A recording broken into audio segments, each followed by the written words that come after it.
ಮಲೆನಾಡಲ್ಲಿ ಬೆಳೆಯೋದಕ್ಕಿಂತ ಇಲ್ಲಿ ಬಯಲು ಸೀಮೆಯಲ್ಲಿ ಒಳ್ಳೆ ಕ್ವಾಲಿಟಿ ಗಿಡಗಳು ಬೆಳಿಬೋದು. ಇಲ್ಲಿ ಕೆಲವು ಅರಳು ಗಿಡ ಇವೆ. ಅರಳು ಗಿಡ ಅದಕ್ಕೋಸ್ಕರನೇ ಹಾಕೊಂಡಿದ್ದೀನಿ. ಏಲಕ್ಕಿ ಶೇಡ್ಗೋಸ್ಕರನೇ ಅರಳು ಗಿಡ ಹಾಕೊಂಡಿದ್ದೀನಿ. ಕಾವೇರಿ ಹಾಕಿದ್ದೆ. ಕಾವೇರಿ, ಚಂದ್ರಗಿರಿ ಎಲ್ಲ. ಓಕೆ. ಅದು ಏನಂದರೆ ಶಾರ್ಟ್ ಟರ್ಮು, 10-15 ವರ್ಷ ಅಷ್ಟೇ. ಅದು ಸ್ಟೆಮ್ ಬೋರೋದು ಜಾಸ್ತಿ. ಈ ರೋಬಸ್ಟಕ್ಕೆ ಕಾಯಿಲೆಗಳು ಕಡಿಮೆ. ಇದೆಲ್ಲ ಕಿತ್ಲೆ ಗಿಡ, ಎರಳೆಕಾಯಿ, ಕಿತ್ಲೆ, ಮೋಸಂಬಿ, ರಾಮ, ಲಕ್ಷ್ಮಣ, ಸೀತೆ, ಹನುಮ ಎಲ್ಲ ಫಲಗಳು ಇದ್ದಾವೆ. ಎಲ್ಲ. ಇದು ನಮ್ಮ ತೋಟಕ್ಕೆ ಬಂದರೆ ಮಲೆನಾಡು ಥರ ಕಾಣುತ್ತೆ. ಎಲ್ಲರ ಅಭಿಪ್ರಾಯ ಅದು. ಮಲೆನಾಡು ವಾತಾವರಣ ಸೃಷ್ಟಿ ಮಾಡಿಕೊಂಡ್ರೆ. ನಮಸ್ಕಾರ, ನಾನು ಶ್ರೀನಿವಾಸ್ ಅಂತ, ಶ್ರೀನಿವಾಸ್ ಶ್ರೀರಾಮ್ಪುರ. ನಾನು ಉದ್ಯೋಗದಲ್ಲಿದ್ದೆ. ನಿವೃತ್ತಿ ನಂತರ ಉದ್ಯೋಗದಲ್ಲಿದ್ದಾಗಲೇ ನಾನು ಆರಂಭದಲ್ಲಿ ತೊಡಸ್ಕೊಂಡೆ. ನಾನು ಶಿಕ್ಷಣ ಕ್ಷೇತ್ರದಲ್ಲಿ ಅಧಿಕಾರಿಯಾಗಿ ಸೇವೆ ಸಲ್ಲಿಸಿ 37 ವರ್ಷ ನಿವೃತ್ತಿ ಹೊಂದಿದ್ದೀನಿ. ನಾನು ಸುಮ್ಮನೆ ಕಾಲ ಹರಣ ಮಾಡಬಾರ್ದು, ಇತರ ರೈತರಿಗೆ ನಾನು ಆದರ್ಶ ವ್ಯಕ್ತಿ ಆಗಬೇಕು, ನನ್ನಿಂದ ಸ್ಫೂರ್ತಿ ಮಾಡೋದು ಅವರು ಮಾಡಲಿ ಅನ್ನೋ ಉದ್ದೇಶದಿಂದ ನಾನು ನಮ್ಮದು ಪೂರ್ವಿಕರಿಂದ ಬಂದಂಥ ತೋಟ ಇತ್ತು, ತೆಂಗಿನ ತೋಟ. ಬರೀ ತೆಂಗು, ಅದರಿಂದ ಲಾಭ ಏನಿಲ್ಲ ಅಂದ್ಬಿಟ್ಟು ಹೊರಗಡೆ ತೋಟಗಳಲ್ಲಿ ನೋಡ್ಕೊಂಡ್ಬಂದೆ. ಅಡಿಕೆ, ತೆಂಗು, ಅಡಿಕೆ ಮಧ್ಯದಲ್ಲಿ ತೆಂಗು ಮಧ್ಯದಲ್ಲಿ ಅಡಿಕೆ ಹಾಕಿರೋದು ನೋಡಿದ್ವಿ. ಹಾಗೆಯೇ ಇನ್ನು ಕೆಲವು ತೋಟಗಳು ನೋಡಿದಾಗ ಕಾಫಿ ಬೆಳೆದಿರೋದು ನೋಡಿದೆ. ಹಾಗೆಯೇ ಮೆಣಸು, ತೆಂಗು ಮರಕೆ ಮತ್ತು ಅಡಿಕೆ ಮರಕೆ ಯಾಕೆ ಹಬ್ಬಿಸ್ಬಾರ್ದು ಅಂತ ಮಾಡಿದ್ವಿ. ಪುನಃ ಕಳೆ ಬರ್ತಿತ್ತು. ಇದನ್ನು ನಾಶ ಮಾಡೋಕ್ಕೆ ಏನು ಮಾಡೋದು, ಇನ್ನೊಂದು ಕೆಲವು ಬೆಳೆಗಾರ ಪತ್ರಿಕೆಯಲ್ಲಿ ಓದಿದ ಮೇಲೆ ಗೊತ್ತಾಯಿತು ಏಲಕ್ಕಿನೂ ಮಾಡ್ಬೋದು ಅಂತ. ನಾನು ಏಲಕ್ಕಿ ಮಾಡಿದ್ಮೇಲೆ ತೋಟದಲ್ಲಿ ಖಾಲಿ ಜಾಗನೇ ಇಲ್ಲ, ಕಳೆ ಬರೋದೇ ಇಲ್ಲ. ಅದರ ಎಲೆಗಳೆಲ್ಲ ಏನೇನು ಗಿಡಗಳಿವೆ ಅದರ ವೇಸ್ಟೆಲ್ಲ ಅಲ್ಲೇ ತ್ಯಾಜ್ಯ ಆಗಿ ಗೊಬ್ಬರ ಆಗ್ತದೆ, ಎರೆಹುಳು ಹೆಚ್ಕೊಳ್ಳುತ್ತೆ. ನಾವು ಸಾಂಪ್ರದಾಯಿಕ ಬೆಳೆಗಳು ಮಾತ್ರ ನಾವು ಮಾಡಬೇಕು. ಈಗ ಹೊರದೇಶದ ಅವಕಾಡೋ, ಡ್ರ್ಯಾಗನ್ ಫ್ರೂಟು, ಅವು ಸ್ಥಳೀಯವಾಗಿ ಮಾರ್ಕೆಟ್ ಇಲ್ಲ. ಹೆಚ್ಚಿಗೆ ಬೆಳೆದು ಕೈ ಸುಟ್ಕೊಳ್ಳೋದ್ಕಿಂತ ಇವು ಎಷ್ಟು ಬೇಕಾದರೂ ಬೆಳಿಬೋದು. ಸುಮಾರು ಬೆಲೆ ಬರೋ ತನಕ ಜೋಪಾನಾಗಿ ಇಡ್ಬೋದು, ಬೆಲೆ ಬಂದಾಗ ಮಾರ್ಕೋಬೋದು. ಆಮೇಲೆ ಇವು ನಾವು ಪ್ರಕೃತಿ ಜೊತೆ ಇದ್ದಾಗ ಆಗುತ್ತೆ. ಸಾವಯವ ಪದ್ಧತಿನೇ 90 ಭಾಗ ನಾನು ಅನುಸರಿಸಿದ್ದೀನಿ. ಆ ಅಗ್ರಿಕಲ್ಚರ್ ಮೊದಲು 2-3 ವರ್ಷ ಭಾಳ ಶ್ರಮ ಆಗ್ತದೆ. ನಂತರ ಅಲ್ಲಿ ಆ ವೇಸ್ಟೇ ಅದು ಗೊಬ್ಬರ ಆಗುತ್ತೆ, ಎರೆಹುಳು ಭೂಮಿಯಿಂದ ಉತ್ಪತ್ತಿ ಆಗುತ್ತೆ. ಅಂಥ ಖರ್ಚು ಬರೋದಿಲ್ಲ, ಫಸಲು ಬರ್ತಾ ಇರ್ತದೆ.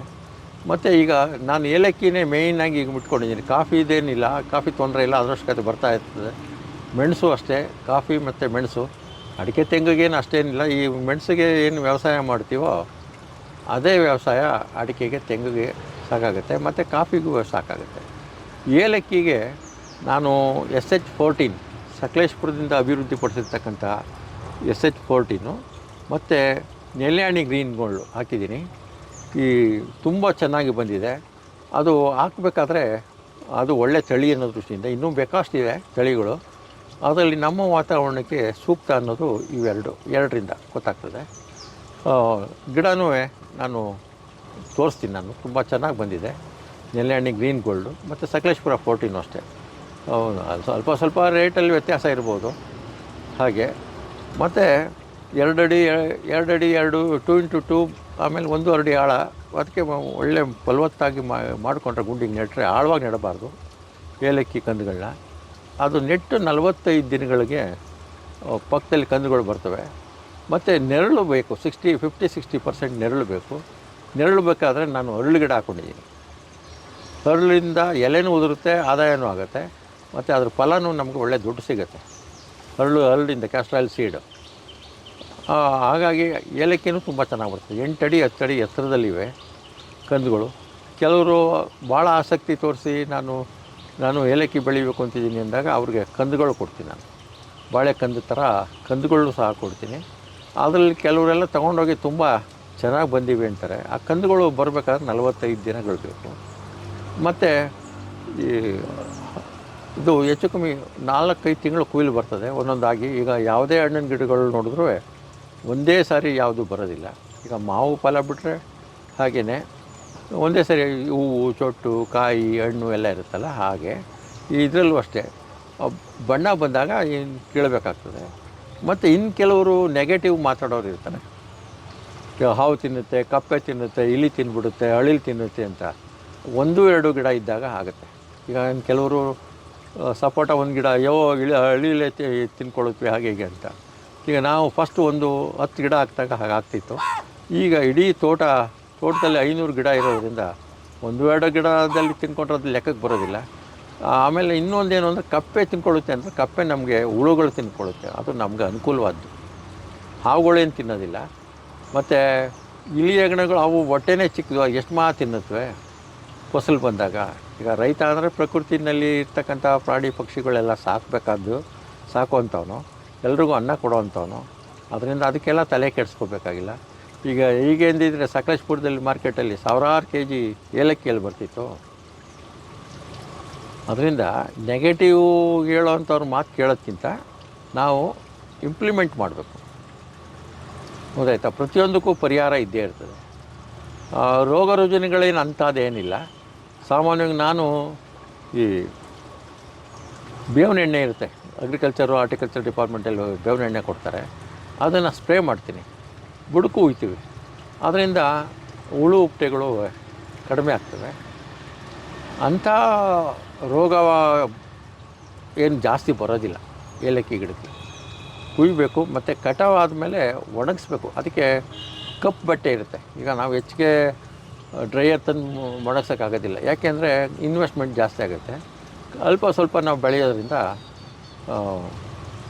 ಈ ಅಯ್ಯಪ್ಪ ಸ್ವಾಮಿ ಬಟ್ಟೆ ಇದೆಯಲ್ಲ, ಕರಿ ಬಟ್ಟೆನ ತಂದು ಮುಚ್ಚಿದ್ರೆ ಸಾಕು. ಬಿಸಿಲು ಡೈರೆಕ್ಟ್ ಸನ್ರೈಸ್ ಬೀಳಬಾರ್ದು, ಹಾಗೆ ಬೀಳುತ್ತೆ.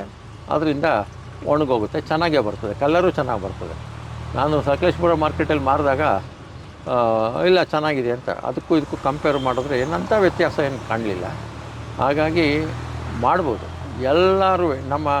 ಸರ್ ಇದು ಮಲೆನಾಡಲ್ಲಿ ಮಾತ್ರ ಬೆಳೆಯೋದು, ಬಯಲುಸೀಮೆಯಲ್ಲಿ ಆಗುತ್ತೆ ಅಂತಾರೆ. ಫಸ್ಟ್ ಕಾಫಿ ಮಾಡಿದಾಗ 30 ವರ್ಷದಲ್ಲಿ ಹಾಗೆ ಅನ್ನೋರು. ಆಮೇಲೆ ಬೆಳೆದ ಮೇಲೆ ಕಾಫಿ ಚೆನ್ನಾಗಿದೆ, ಅವ್ರ ಯೋಗ ಚೆನ್ನಾಗಿದೆ, ಅದೃಷ್ಟ ಚೆನ್ನಾಗಿದೆ. ಅದೆಲ್ಲ ನಾವು ಶ್ರಮ ಪಡಬೇಕಷ್ಟೇ. ಗೊತ್ತಿಲ್ಲದೆ ಇದನ್ನು ಕಲ್ತಿರೋರಿಂದ ತಿಳ್ಕೋಬೇಕು. ಮತ್ತು ಕಾಫಿ ಆದಮೇಲೆ ಮೆಣಸು ಹಾಕ್ತೇವೆ. ಮೆಣಸು ಅದು ಅನುಕೂಲ ಆಯಿತು. ಮೆಣಸಿಂದ ನಮಗೆ ಒಳ್ಳೆಯ ಆದಾಯ ಇದೆ. 700-750 ರೂಪಾಯಿ kg ಇರ್ತದೆ. ಹಾಗೆ ಈ ಏಲಕ್ಕಿನಲ್ಲೂ ಅಷ್ಟೇ ಮಾರ್ಕೆಟ್ ರೇಟು ವ್ಯತ್ಯಾಸ ಆಗ್ತಾಯಿರ್ತವೆ. 12ರಿಂದ 13-14 ಸಾವಿರದವರೆಗೂ ಇಲ್ಲ, kg 2000-3000 ಇರುತ್ತೆ. ಕಾಫಿ ರೇಟು ಅಷ್ಟೇ 12ರಿಂದ 13-14 ಸಾವಿರ ಇರುತ್ತೆ. ಟೊಮೊಟೊ ಒಂದೊಂದು ಸರಿ 150 ರೂಪಾಯಿ kg ಆಗಿರುತ್ತೆ, ಒಂದೊಂದು ಸರಿ 5 ರೂಪಾಯಿಗೆ 2 kg ಆಗಿರುತ್ತೆ. ಈ ಥರ ಮಾರ್ಕೆಟ್ ಇರುತ್ತೆ. ಆದರೆ ಇವು ಇಂಟರ್ನ್ಯಾಷನಲ್ ಮಾರ್ಕೆಟ್ ಆದ್ದರಿಂದ ಅಷ್ಟು ಕಡಿಮೆ ಏನಿಲ್ಲ. ನಮ್ಮ ಖರ್ಚು ವೆಚ್ಚ ಕಳೆದು ಅರ್ಧ ಮುಕ್ಕಾಲು ಪಾಲು ಆದಾಯ ಸಿಗುತ್ತೆ. ಅಂಥ ಲಾಸ್ ಅಂತ ಬರೋದಿಲ್ಲ. ನಾವು ಶ್ರಮವಹಿಸಿ ಆಸಕ್ತಿಯಿಂದ ಮಾಡಬೇಕು. ಕೆಲವರು ತಿಳುವಳಿಕೆ ಇರೋದ್ರಿಂದ ಕಲ್ತ್ಕೋಬೇಕು. ನಮ್ಮ ಯೂನಿವರ್ಸಿಟಿಯವರು ಮತ್ತು Spice board Madikeri doctor Ankegowda ಅಂತ ಡೈರೆಕ್ಟ್ರ್ ಇದ್ದಾರೆ. ಅವರು ಇಂದ ಕಾಂಟ್ಯಾಕ್ಟ್ ಇದ್ದೀನಿ. ಅವರು ಡೈರೆಕ್ಟಾಗಿ ನಮ್ಗೆ ಇನ್ಫಾರ್ಮೇಷನ್ ಕೊಡ್ತಾರೆ. ಹಾಗಾಗಿ ಸರ್ಕಾರದ ಕೆಲವು ಸಂಸ್ಥೆಗಳು ಇದಕ್ಕೋಸ್ಕರ ನೇರ ಸಂಸ್ಥೆಗಳೆಲ್ಲ ಬೇಕಾದಷ್ಟು ಸಹಾಯವನ್ನು ಮಾಡ್ತವೆ. ಅದರಿಂದ ನಾವು ಹೋಗ್ದೇ ಹೋದರೆ ಯಾರೂ ಇದು ಮಾಡೋದಿಲ್ಲ. ಮಗು ಹತ್ರ ತಾನೇ ಹಾಲು ಕುಡಿಸೋದು. ಹಾಗೆ ಈಗ ಅಂಥ ಎಲ್ಲ ಬೆಳೆ ಬೆಳೆಯೋದಕ್ಕೆ ರೈತರಿಗೆ ಸರ್ಕಾರಗಳು, ಕೇಂದ್ರ ರಾಜ್ಯ ಎಲ್ಲ ಸರ್ಕಾರಗಳು ಪ್ರೋತ್ಸಾಹ ಮಾಡ್ತಾಯಿವೆ. ನಾವು ಉಪಯೋಗಿಸ್ಕೋಬೇಕಷ್ಟೆ. ನಾವು ನೆಗೆಟಿವ್ ಯಾರೋ ಹೇಳೋರು ಪ್ರಪಂಚದಲ್ಲಿ ಅಂದರೆ ಹೊರಗಡೆ ಸುತ್ತಾಡದೇ ಇರೋರೇ ಜಾಸ್ತಿ ಇರ್ತಾರೆ.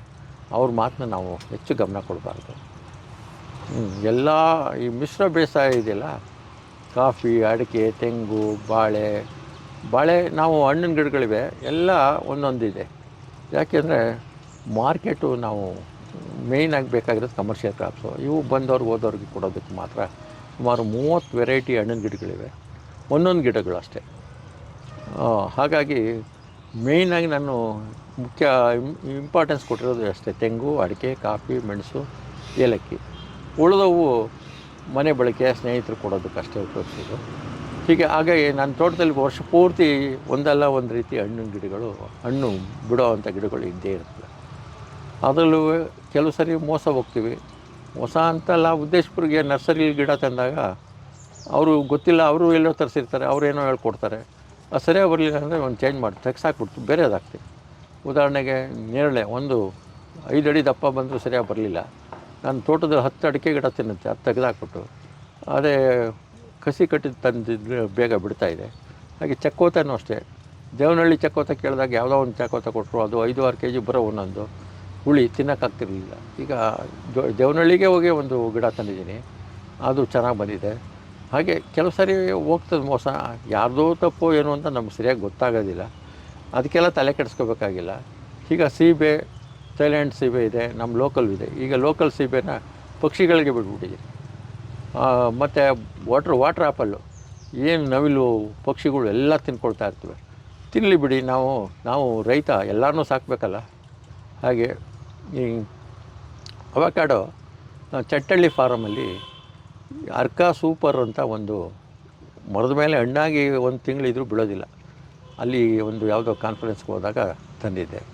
ಹಾಗೆ ಎಲ್ಲೆಲ್ಲಿ ಹೊರಗಡೆ ಹೋಗ್ತೀನಿ ಅಲ್ಲಿ ಒಳ್ಳೆಯ ಗಿಡಗಳು ಸಿಗ್ತವೆ, ನಾನು ತೊಗೊಂಬಂದು ಹಾಕ್ತಾಯಿರ್ತೀನಿ. ಹಾಗಾಗಿ ನನಗೆ 2 ಎಕರೆನಲ್ಲಿ ಅಡಿಕೆ, ಕಾಫಿ, ಮೆಣಸು, ತೆಂಗು, ಏಲಕ್ಕಿ ಇಷ್ಟು ಜೊತೆಗೆ ಹಣ್ಣಿನ ಗಿಡಗಳು ಇವೆ. ಇದರಿಂದ ನಮಗೆ ಭಾರಿ ಅನುಕೂಲ ಆಗಿದೆ. ರೈತ ನಷ್ಟ ಅನುಭವಿಸೋವಂಥ ಪ್ರಶ್ನೆ ಬರೋದಿಲ್ಲ. ಒಂದು ಬೆಲೆ ಕಮ್ಮಿ ಆದರೆ ಇನ್ನೊಂದರಲ್ಲಿ ಇರುತ್ತೆ. ಒಟ್ಟಿನಲ್ಲಿ ಮಾರ್ಕೆಟ್ ನೋಡ್ಕೊಂಡು ಹಾಕ್ಬೇಕು. ಈಗ ನಮ್ಮ ಸ್ನೇಹಿತರು ತೋಟಕ್ಕೆ ಹೋಗಿದ್ದೆ, 50 ಅವಕಾಡೋ ಹಾಕಿದ್ದಾರೆ, ಯಾರೂ ತಗೊಳ್ಳೋರಿಲ್ಲ. ಅವ್ರು ಕೇಳೋದು 20 ಪೈಸೆ 30 ಪೈಸೆಗೆ ಒಂದು ಕೇಳ್ತಾರೆ. ಆ ಥರ ಹಾಕೋಬಾರ್ದು ನಾವು. ನಮಗೆ ಮಾರ್ಕೆಟಲ್ಲಿ ಲಭ್ಯತೆ ನೋಡಿಕೊಂಡು ನಾವು ಗಿಡಗಳು ಬೆಳಿಬೇಕು. ಅದಕ್ಕೋಸ್ಕರ ನಾನು ಹಣ್ಣಿನ ಗಿಡಗಳು ಒಂದೊಂದೇ ಹಾಕಿರೋದು. ನೋಡೋಣ, ಏಲಕ್ಕಿ ಗಿಡಗಳು ನೋಡೋಣ. ಇದು 2 ಎಕರೆನಾ? ಇದು 1 ಎಕರೆ 15 ಕುಂಟೆ. 1 ಎಕರೆ 15 ಕುಂಟೆ. ಹಾಂ, ಓಕೆ. 1 ಎಕರೆ 15 ಕುಂಟೆಯಲ್ಲಿ ತೆಂಗು 40 ವರ್ಷದ? 40 ವರ್ಷದ ತೆಂಗು. ಅಡಿಕೆ 8 ವರ್ಷದ್ದು. ಹಾಂ, ಅದರ ಕೆಳಗಡೆ ಕಾಫಿ, ಮೆಣಸು. ಹಾಂ, ಅದೆಲ್ಲ ಎಷ್ಟು ವರ್ಷದ್ದು? ಮೆಣಸು 3 ವರ್ಷದ್ದು. ಕಾಫಿ 6 ವರ್ಷದ್ದು. ಹಾಂ ಹಾಂ. ಮತ್ತು ಏಲಕ್ಕಿ ಇದು ಈ ಗಿಡ ನೋಡಿ, ಇದು 2.5 ವರ್ಷದ್ದು. ನೆಲ್ಯಾಣಿ ಗ್ರೀನ್ ಗೋಲ್ಡು. ಓಕೆ. ಎಷ್ಟು ಚೆನ್ನಾಗಿ ಬಂದಿದೆ. ಈ ಗಿಡದಲ್ಲಿ ಹಸಿ ಏಲಕ್ಕಿ 4 kg ಬರ್ತದೆ, ಒಣಗಿರೋದು 1.5ರಿಂದ 2 kg ಬರ್ತದೆ. ಇದು ರೇಟು 2.5ರಿಂದ 3,000 ಇದೆ. ಮಾರ್ಕೆಟ್ ರೇಟ್ ವ್ಯತ್ಯಾಸ ಆಗ್ತಾ ಇರ್ತದೆ. ಅದರಿಂದ ಬರೀ ಒಂದೇ ಏಲಕ್ಕಿ ಗಿಡದಲ್ಲಿ ನಮಗೆ 4-5 ಸಾವಿರ ರೂಪಾಯಿ ತೊಗೋಬೋದು. ಇದೇ ಸೀಸನ್ ಅದು? ಇದು ವರ್ಷ ಬಿಟ್ಕೊಂಡು ಹೋಗ್ತಾ ಇರ್ತದೆ, 4-5 ತಿಂಗಳ ತನಕ. ನಾವು ಮಣ್ಣು ಹದವಾಗಿ ಸ್ಮೂತಾಗಿ ಇಟ್ಕೋಬೇಕು. ಮನೆ ಗೊಬ್ಬರ ಕೊಡಬೇಕು. ಮಣ್ಣು ಲೂಸ್ ಸಾಯಿಲ್ ಇದ್ದರೆ ತುಂಬ ಚೆನ್ನಾಗಿ ಬಿಟ್ಕೋಬೇಕು. ಓಕೆ. ಶೇಡ್ ಜಾಸ್ತಿ ಬೇಕು, ಸ್ವಲ್ಪ ತೇವಾಂಶ ಜಾಸ್ತಿ ಬೇಕು. ಅದಕ್ಕೆ ಈ ಒಂದು ಏಲಕ್ಕಿ ಬುಡದಿಂದ ನಮಗೆ 4-5 ಸಾವಿರ ಲಾಭ ಮಾಡ್ಬೋದು. ಮಾರ್ಕೆಟ್ ರೇಟ್ ಮೇಲೆ ಡಿಪೆಂಡ್ ಆಗುತ್ತೆ. ಓಕೆ. ಮತ್ತು ಇದರದ್ದು ಬಿಸಿಲು ಬೆಳಕು ಬೀಳಿ ಅನ್ನೋ ದೃಷ್ಟಿಯಿಂದ ಮಧ್ಯದಲ್ಲಿ ಕ್ಲೀನ್ ಮಾಡ್ತೀವಲ್ಲ, ಅದು ಸಾವಯವ ಗೊಬ್ಬರ ಆಗಿ ಪರಿವರ್ತನೆ ಆಗ್ತದೆ. ಓಕೆ. ಯಾವ್ಯಾವ ಕಟ್ ಮಾಡ್ತೀರಾ? ಅದು ನೋಡ್ಕೊಳ್ತೀವಿ, ದಟ್ಟವಾಗಿ ಬಂದಾಗ ಮಾತ್ರ. ಯಾವ ರೀತಿ ಕಟ್ ಮಾಡ್ತೀರಾ ಅದೊಂದು ಸ್ವಲ್ಪ ಹೇಳಿ. ಅದು ನಮ್ಮ ಅನುಭವ ಇರೋರು ಅವರೇ, ನಮ್ಮವರು ಕಿತ್ತಾಕ್ಬಿಡ್ತಾರೆ ಅಥವಾ ಒಣಗಿರೋದು ಕುಯ್ದಾಕ್ಬಿಡ್ತಾರೆ. ಸ್ವಲ್ಪ ಗಿಡ ತುಂಬ ಎತ್ತರಕ್ಕೆ ಬೆಳೆದಿದ್ದಾಗ ಕ್ಲೀನ್ ಮಾಡ್ತಾರೆ. ಓಕೆ. ಅಂದರೆ ಕೆಳಗಡೆನೆ ಕಟ್ ಮಾಡ್ತೀರಾ? ಕಟ್ ಮಾಡ್ತೀವಿ. ಒಂದು 8 ಅಡಿ 10 ಅಡಿ ಎತ್ತರಕ್ಕೆ ಹೋಗ್ತದೆ ಗಿಡಗಳು. ಓಕೆ. ತೋಟದಲ್ಲಿ ಕಳೆ ಬರೋದಕ್ಕೆ ಅವಕಾಶ ಇಲ್ಲ. ಈಗ ಕಳೆ ನಿರ್ವಹಣೆ ಹೇಗೆ ಅನ್ನೋ ದೃಷ್ಟಿಯಿಂದ ಇದು ನಮ್ಗೆ ಇದು ಅನುಕೂಲ ಆಗ್ತದೆ. ಈಗ ಕಾಫಿ ಎಲೆ, ಅಡಿಕೆ ಎಲೆ, ಅಡಿಕೆ ಸೋಗು, ತೆಂಗಿನ ಗರಿ, ಇವೆಲ್ಲ ಬೆಳೋದ್ರಿಂದ ಇದೇ ಸಾವಯವ ತ್ಯಾಜ್ಯ. ಓಕೆ. ಇದಕ್ಕೆ ನಾವು ಬೆಂಕಿ ಏನು ಹಾಕೋದಿಲ್ಲ. ಸ್ಪ್ರಿಂಕ್ಲರ್ ಹಾಕೋದ್ರಿಂದ ಬೇಗ ಕರಗುತ್ತೆ, ಕೊಳೆಯುತ್ತೆ, ಒಳ್ಳೆ ಗೊಬ್ಬರ ಆಗುತ್ತೆ. ಫಸ್ಟು 3-4 ವರ್ಷ ಮೇಂಟೈನ್ ಮಾಡಬೇಕು. ಆಮೇಲೆ ನಾವು ಮೇಂಟೈನ್ ಮಾಡೋದೇನು ಅಂತ ಇಲ್ಲ. ಈಗ ಒಂದೇ ಒಂದು ಗಿಡನ ನೆಟ್ಟರು ಸಾಕು. ಈಗ ಒಂದು ಗಿಡ ನೆಟ್ಟರು ಸಾಕು. ಓಕೆ. ನಾವು ಈ ಕಂದು ಮಾರ್ತೀವಿ, ಈ ಕಂದನ್ನು ಈ ಥರ ನೆಟ್ಟರು ಸಾಕು, ಆಳಕ್ಕೆ ನೆಡಬಾರ್ದು. ಬಾಳೆ, ಕಬ್ಬು ಮತ್ತು ಏಲಕ್ಕಿ ಇವೆಲ್ಲ ಒಂದೇ ಜಾತಿ. ಒಂದು ಮರಿ ಹಾಕಿದ್ರೆ ಸಾಕು. ಹೌದು, ಬರುತ್ತೆ. 8 ಅಡಿ 10 ಅಡಿ ಒಂದೊಂದು ನೆಡ್ಬೋದು, ದೂರಕ್ಕೆ. ಪಕ್ಕ ತುಂಬ ಹತ್ತಿರದಲ್ಲಿ ಬರೋದಿಲ್ಲ, ಸರಿಯಾಗಿ ಬರೋದಿಲ್ಲ ಅಷ್ಟೇ. ಓಕೆ. ಇದು ಬರೋಕ್ಕೆ 45 ದಿನ ಬೇಕು. ಪಕ್ಕದಲ್ಲಿ ಕಂದು ಬರಬೇಕಾದ್ರೆ 45 ದಿನ ಬರಬೇಕು, 45 ದಿನ ಬೇಕು. Okay sir, okay. ಇದು ನಮ್ಮ ಸಾವಯವದಲ್ಲಿ ಚೆನ್ನಾಗಿ ಬರುತ್ತಾ ಇದು? ತುಂಬ ಚೆನ್ನಾಗಿ ಬರುತ್ತೆ. ಹಾಂ. ಆದರೆ ಅದೇ ಬೇವಿನ ಎಣ್ಣೆ ಹೇಳಿದ್ನಲ್ಲ, ಬೇವಿನ ಎಣ್ಣೆ ಸುತ್ತ ಸ್ಪ್ರೇ ಮಾಡಬೇಕು ಅಥವಾ ಬುಡಕ್ಕೆ ಕುಯ್ಬೇಕು, ಹುಳುಗಳು ಬರದಾಗೆ. ಓಕೆ. ಈಗ ಗೊಬ್ಬರ ಯಾವ್ದಾರು ಕೊಟ್ಟಿದ್ದೀರಾ? ಗೊಬ್ಬರ ಮನೆ ಗೊಬ್ಬರ ಮತ್ತು ಕಾಲುವೆ ಸಿಲ್ಟ್ ಬರ್ತದೆ. ನಮ್ಮದು ಕೋಳಿ ಗೊಬ್ಬರ, ಕುರಿ ಗೊಬ್ಬರ, ದನಿನ ಗೊಬ್ಬರ ಮತ್ತು ಕಾಲುವೆ ಸಿಲ್ಟ್ ಸಿಗುತ್ತೆ ನಮಗೆ, ಅದನ್ನು ಹಾಕ್ತೀವಿ. ಓಕೆ. ಸಾವಯವದಲ್ಲೂ ಕೂಡ ಏಲಕ್ಕಿ ಚೆನ್ನಾಗಿ ಬರುತ್ತೆ ಮತ್ತು ನಮ್ಮ ಬಯಲು ಸೀಮೆಯಲ್ಲೂ ಕೂಡ ಚೆನ್ನಾಗಿ ಬರುತ್ತೆ. ಹೌದು, ಬಯಲು ಸೀಮೆಯಲ್ಲಿ ಬೆಳಿಬೋದು. ಈಗ ಮಲೆನಾಡಲ್ಲಿ ಬೆಳೆಯೋದಕ್ಕಿಂತ ಇಲ್ಲಿ ಬಯಲು ಸೀಮೆಯಲ್ಲಿ ಒಳ್ಳೆ ಕ್ವಾಲಿಟಿ ಗಿಡಗಳು ಬೆಳಿಬೋದು. ಓಕೆ. ಫಸಲು ಬರ್ತದೆ ಚೆನ್ನಾಗಿ. ಅದಕ್ಕೆ ತಕ್ಕಂತೆ ನಾವು ಪ್ರೋತ್ಸಾಹ ಅನುಕೂಲ ಮಾಡಿಕೊಡ್ಬೇಕಷ್ಟೇ. ಓಕೆ. ಅಲ್ಲಿ ಕೊಳೆ ರೋಗ ಈ ಥರ ಎಲ್ಲ ಬರ್ತದೆ. ಇಲ್ಲಿ ಯಾವುದೂ ಇಲ್ಲ. ಬಯಲು ಸೀಮೆಯಲ್ಲಿ ಮಳೆ ಕಡಿಮೆ, ನಾವು ಸ್ಪ್ರಿಂಕ್ಲರಲ್ಲಿ ಮಳೆ ಥರ ಮಾಡ್ಕೊಳ್ತೀವಿ ಅಷ್ಟೇ. ಅದರಿಂದ ರೋಗ ರುಜಿನಗಳು ಕಡಿಮೆ. ಅಲ್ಲಿ ಅಡಿಕೆನೂ ಅಷ್ಟೇ, ಅಲ್ಲಿ ಕೊಳೆ ರೋಗ ಇರ್ತದೆ, ಕಾಫಿನಲ್ಲಿ ಕೊಳೆ ರೋಗ ಬರ್ತದೆ, ಎಲ್ಲದರಲ್ಲೂ ಕೊಳೆ ರೋಗ ಜಾಸ್ತಿ. ಮಳೆ ಜಾಸ್ತಿ ಆದರೆ ಇವಾಗ ತೋಟ ಮಾಡಬೇಕು ಅನ್ನೋರು ಇದನ್ನ ಹಾಕೊಳಕ್ಕಾಗಲ್ಲ, ಏಲಕ್ಕಿನ ಹಾಕೊಳಕ್ಕಾಗಲ್ಲ. ಏನು ಹೇಳಿ? ಇವಾಗ ಹೊಸ್ದಾಗಿ ತೋಟ ಮಾಡ್ತೀನಿ ಅಂತಿರೋರು ಇಲ್ಲ, ಅದು ಏಲಕ್ಕಿ ಹಾಕೊಳಕ್ಕಾಗಲ್ಲ. ಅದು 50-60% ಶೇಡ್ ಬೇಕಾದ್ರಿಂದ ಹೊಸ್ದಾಗಿ ತೋಟ ಮಾಡೋರು ಆಗೋದಿಲ್ಲ. ಒಂದು 6 ಅಡಿ 7 ಅಡಿ ಎತ್ತರದಲ್ಲಿರೋ ಅಡಿಕೆ ಇದ್ದರೆ ಹಾಕೋಬೋದು. ಯಾಕೆಂದರೆ ನಾನೇ ಸ್ವತಃ ಅರಳು 2-3 kg ಅರಳು ಬೀಜ ಕೊಡ್ತೀನಿ. ಅರಳು ಬೀಜ ಬೇಗ ಬೆಳೆಯೋದ್ರಿಂದ ಅದು ಶೇಡ್ ಆಗುತ್ತೆ. ಅದು ಶೇಡೇ ಸಾಕಾಗುತ್ತೆ. ಈಗ ಇಲ್ಲಿ ಕೆಲವು ಅರಳು ಗಿಡ ಇವೆ ನೋಡಿ, ನಾನು ಅರಳು ಗಿಡ ಅದಕ್ಕೋಸ್ಕರನೇ ಹಾಕ್ಕೊಂಡಿದ್ದೀನಿ. ಯಾವುದಕ್ಕೆ? ನೆರಳಿಗೋಸ್ಕರ. ಏಲಕ್ಕಿ ಶೇಡ್ಗೋಸ್ಕರನೇ ಅರಳು ಗಿಡ ಹಾಕ್ಕೊಂಡಿದ್ದೀನಿ. ಆದರೆ ಎಲೆನೂ ಗೊಬ್ಬರ ಆಗುತ್ತೆ ಮತ್ತು ಅದರಿಂದ ಆದಾಯನೂ ಬರ್ತದೆ.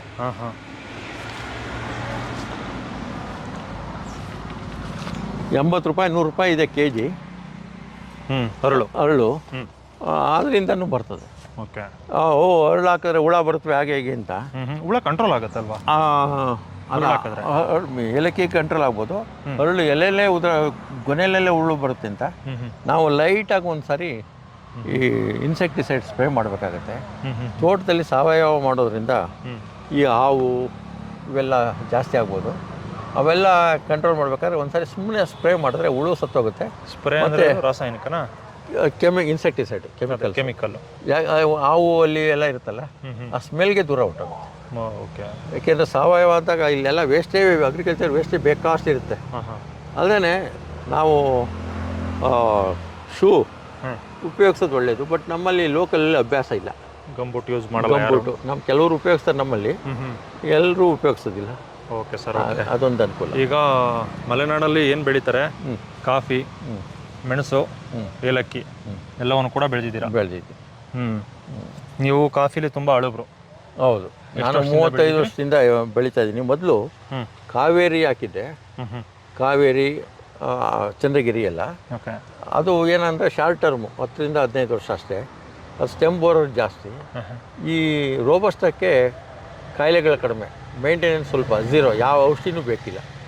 ನಾವು ಹಣ್ಣು ಕೀಳೋದಕ್ಕೆ ತೊಂದರೆ ಆಗುತ್ತೆ ಅನ್ನೋ ದೃಷ್ಟಿಯಿಂದ ಕೆಂಜಿಗೆ ಒಂದು ಸ್ವಲ್ಪ ಅವಾಯ್ಡ್ ಮಾಡೋದಕ್ಕೆ ಔಷಧಿ ಹೊಡಿತೀವಿ ಅಷ್ಟೇ. ಇನ್ಸೆಕ್ಟಿಸೈಡ್ ಇವಕ್ಕೆಲ್ಲ ಹಳ್ಳಿಗೆಲ್ಲ ಹೊಡಿತೀವಲ್ಲ, ಅದೇ ಸಾಕಾಗುತ್ತೆ. ಓಕೆ, ಸಾಕಾಗುತ್ತೆ. ಏಲಕ್ಕಿ ಕುಯ್ತಾ ಇದ್ದಾರಾ? ಏಲಕ್ಕಿ ಕುಯ್ತಾ ಇದ್ದಾರೆ. ಬನ್ನಿ, ಅವ್ರು ಏಲಕ್ಕಿ ಕುಯ್ತಾರೆ, ಬನ್ನಿ ನೋಡಿ. ಏಲಕ್ಕಿ ನಮ್ಮ ಕೆಲಸದವರು ಏಲಕ್ಕಿ ಕುಯ್ತಾ ಇರೋದು ನೋಡಿ. ಸ್ವಾಮಿ, ಏಲಕ್ಕಿ ಕುಯ್ಯೋದು ತೆಗಿತಾರೆ ನೋಡಿ.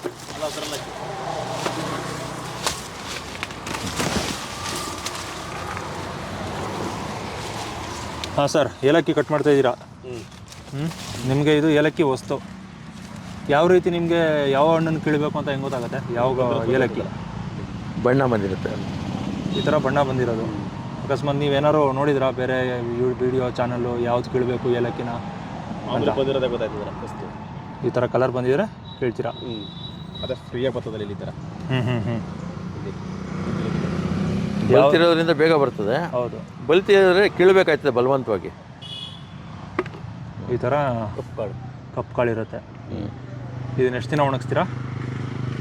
ಈ ಥರ ಬೇಗ ಆಗ್ತದೆ. ಹಾಂ, ಬೇಗ ಹಾಕೊಳ್ಳಿ. ಇಲ್ಲೇ ಗೊತ್ತಾಗ್ತದಲ್ಲ, ಇಲ್ಲೇ ಬಂದಿರೋದು ಹಿಂಗೆ ಬಣ್ಣ ಬಂದಿರುತ್ತೆ. ಈಗ ಮಾವಿನ ಹಣ್ಣು ಗಿಡದಲ್ಲಿ ಹೇಗೆ, ಅಥವಾ ತೆಂಗಿನ ಗಿಡದಲ್ಲಿ ತೆಂಗಿನ ತಳ್ಳು ಹೆಂಗೆ ಬಂದಿರ್ತದೆ, ಕಾಯಿ ಎಳ್ಳೀರು ಎಲ್ಲ, ಆ ಥರ ಏಲಕ್ಕಿನಲ್ಲೂ ಗೊತ್ತಾಗುತ್ತೆ. ಹಣ್ಣಾಗಿದೆ ಅಂತ. ಹ್ಞೂ ಇದು ಪಕ್ವವಾಗಿದೆ, ಕೀಳ್ಬೋದು. ಕೇಳ್ಬೋದು.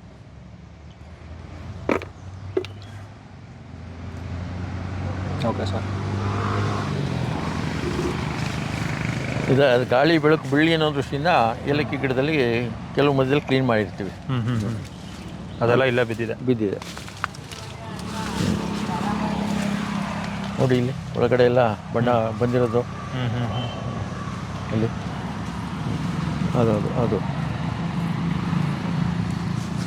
ಇದೆಲ್ಲ ಆಲ್ರೆಡಿ ಅದು ಇಲ್ಲಿ ಕುಯ್ಯುವಾಗ ಹೋಗಿರೋದು ಅದು. ಬಂದಿದೆ.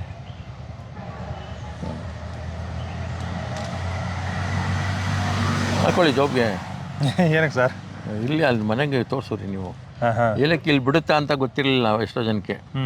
ಇದು ನೋಡಿದ ಮೇಲೆ ಗೊತ್ತಾಗಿರೋದು. ಓಕೆ.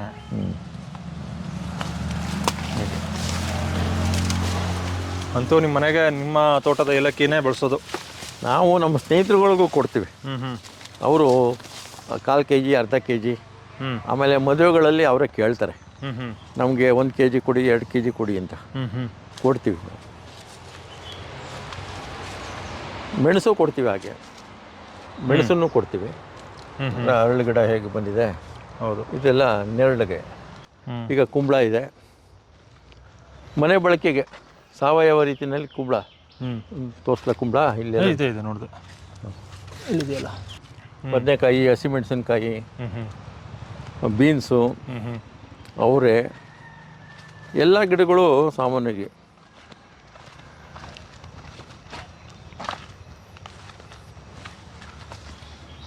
ಇದು ಬೇಲದ ಗಿಡ ಒಂದು ತಂದು ಹಾಕಿದ್ದೀನಿ. ಅದು ಥೈಲ್ಯಾಂಡ್ ಸೀಬೆ, ಬದನೆ ಗಿಡ, ಟೊಮೊಟೊ, ಪರಂಗಿ ಹಣ್ಣು ಮಾಮೂಲಿ ಇರ್ತದೆ. ರಾಮ, ಲಕ್ಷ್ಮಣ, ಸೀತೆ ಹಣ್ಣು ನೋಡಿ, ಮೆಣಸು ಹೇಗೆ ಬಂದಿದೆ. ಹೌದು. ಮೊನ್ನೆ ಬೂದುಗುಂಬಳಕಾಯಿ ತೊಗೊಂಡೋದೆ, ಅದು ಹೆಚ್ಚು ಕಮ್ಮಿ 15 kg ಬರೋದು. ಅವನಿಗೆ ಎಲ್ಲ ಗಿಡಗಳು ಸ್ವಲ್ಪ ನೀರು ಜಾಸ್ತಿ ಎಲ್ಲಿರುತ್ತೆ ಅಲ್ಲಿ ತುಂಬ ಚೆನ್ನಾಗಿ ಬಂದಿರುತ್ತೆ. ಶೇಡು ಮತ್ತು ನೀರೇ ಮೇಯ್ನು. ಓಕೆ. ಇದು 4 ಅಡಿವರೆಗೂ ವಿಸ್ತರಣೆ ಮಾಡ್ತದೆ, ಇಟ್ಕೊಂಡು ಹೋಗ್ತಾರೆ. ಹಾಂ ಸರ್, ಕೊನೆಯದಾಗಿ ನಮ್ಮ ರೈತರಿಗೆ ಏನು ಹೇಳೋಕ್ಕೆ ಇಷ್ಟಪಡ್ತೀರಿ? ನಮ್ಮಲ್ಲೂ ಏಲಕ್ಕಿ ಬರುತ್ತಾ ಅನ್ನೋ ಒಂದು ಗೊಂದಲದಲ್ಲಿರ್ತಾರಲ್ಲ, ಅಂಥವ್ರಿಗೆ ಏನು ಹೇಳೋಕ್ಕೆ ಇಷ್ಟಪಡ್ತೀರಾ? ಬಯಲು ಸೀಮೆಯಲ್ಲೂ ಮಲೆನಾಡಲ್ಲಿ ಏನು ಬೆಳೆ ಬೆಳೀತಾರೋ ಆ ಬೆಳೆಯೆಲ್ಲನೂ ಬೆಳಿಬೋದು. ನಾವು ತಳಿ ಆಯ್ಕೆ, ಮಾರ್ಕೆಟು ಅದು ಬಹಳ ಮುಖ್ಯ. ವಾತಾವರಣ ಸೃಷ್ಟಿ ಮಾಡ್ಕೊಳ್ಳೋದು. ನಾವು ಇದು ನಮ್ಮ ತೋಟಕ್ಕೆ ಬಂದರೆ ಮಲೆನಾಡು ಥರ ಕಾಣುತ್ತೆ, ಎಲ್ಲರ ಅಭಿಪ್ರಾಯ ಅದು. ಮಲೆನಾಡು ವಾತಾವರಣ ಸೃಷ್ಟಿ ಮಾಡಿಕೊಂಡ್ರೆ, ಯಾಕೆಂದರೆ ನಿಮ್ಮಲ್ಲಿ ಆಲ್ರೆಡಿ ನೆರಳಿತ್ತು. ನೆರಳಾದರೂ ಬರೀ ತೆಂಗಿನ ಮರದ ಇತ್ತು, ಮಧ್ಯದಲ್ಲಿ ಒಳ್ಳೆ ಬಿಸಿಲು ಬೀಳ್ತಿತ್ತು. ಓಕೆ. ಆದರೆ ಅಡಿಕೆ ನೆಟ್ ಮೇಲೆ ಸ್ವಲ್ಪ ಕಡಿಮೆ ಆಯಿತು. ಅದೇನೆ. ಕಾಫಿ ನೆಟ್ ಮೇಲೆ ಇನ್ನೂ ಕಡಿಮೆ ಆಯಿತು. ಜೊತೆಗೆ ಹರಳು ಹಾಕಿದ್ಮೇಲೆ ಫುಲ್ಲು ಶೇಡ್ ಬಂತು. ತುಂಬ ಶೇಡು ಬೇಕಿಲ್ಲ, ತುಂಬ ಬಿಸಿಲು ಬೇಕಿಲ್ಲ. ಸ್ವಲ್ಪ ಬಿಸಿಲಿಲ್ದವರೆ ಯಾವುದು ಬೆಳೆ ಬರೋದಿಲ್ಲ ಬಯಲು ಮೇಲೆ. ಮಲೆನಾಡು ವಾತಾವರಣ ನಾವು ಸೃಷ್ಟಿ ಮಾಡಿಕೊಂಡು ಮಿಶ್ರ ಬೇಸಾಯ ಮಾಡಿದ್ರೆ ಒಳ್ಳೆ ಲಾಭ ಪಡಿಬೋದು. ಆಮೇಲೆ ನಾವು ಕಮರ್ಷಿಯಲ್ ಕ್ರಾಪ್ಸ್ ಮಾತ್ರ ಮೇಯ್ನಾಗಿ ಹಾಕಬೇಕು. ಹಣ್ಣಿನ ಗಿಡಗಳು ಇದೆಲ್ಲ ನಾವು ಮಾರ್ಕೆಟ್ ನೋಡ್ಕೊಂಡು ಹಾಕಬೇಕು. ಅವೆಲ್ಲ ಈಗ ಡ್ರ್ಯಾಗನ್ ಫ್ರೂಟು ಮತ್ತು ಅವಕಾಡೋ ಅವೆಲ್ಲ ಅಷ್ಟೇ, ಮಾರ್ಕೆಟ್ ಏನಿಲ್ಲ. ಈಗ ಬಾಳೆ ಎಲ್ಲರಿಗೂ ಬೇಕಾದ್ದು.